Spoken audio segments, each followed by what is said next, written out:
સંબંધોનું જ્યારે કાઉન્સેલિંગ થતું હતું ત્યારે 14 વર્ષનો એક દીકરો આવીને એમ કહે છે કે સર, મારા પરિવારના દરેક સભ્યો મને એટલું બધું પેમ્પર કરે છે કે મને નથી ગમતું. એ મને નાની નાની વાતની અંદર મારા ઉપર એ ડરની લાગણીઓ, મારા ઉપર એ શંકાની લાગણીઓથી જોવે છે અને મને મજા નથી આવતી. આવું થવા પાછળનું કારણ ઘણી બધી વખત આપણા બાળકોને એવું લાગતું હોય છે કે મારા મમ્મી પપ્પા મને છૂટથી મને કંઈ કામ કરવા દેવા ઈચ્છતા નથી.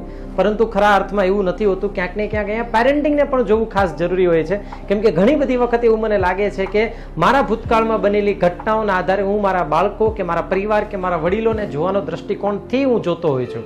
પણ જો મારા ઘરની અંદર હું સારા સંબંધો, સારું કરિયર ડેવલપમેન્ટ અથવા તો સારા સુખ સંપત્તિની જો ચાહના રાખું છું તો સૌથી પહેલાં મારે મારા ખુદના ઉપર વિશ્વાસ કરતા મારે શીખવું પડશે. અને તો જ હું જો મારા ખુદના ઉપર હું વિશ્વાસ કરીશ તો હું બીજાના ઉપર વિશ્વાસ કરી શકું છું. એટલા માટે આજે આપણાથી બાળકો જે દૂર જઈ રહ્યા છે એની પાછળનું ક્યાંક ને ક્યાંક કારણ હું પોતે જ છું. કેમ કે મને એને જોવાનો દ્રષ્ટિકોણ કે મને એનો સમજવાનો દ્રષ્ટિકોણ હજી સમજાણો નથી. જો તમે શબ્દની સચ્ચાઈને સમજશો તો વાત તમને સમજાશે.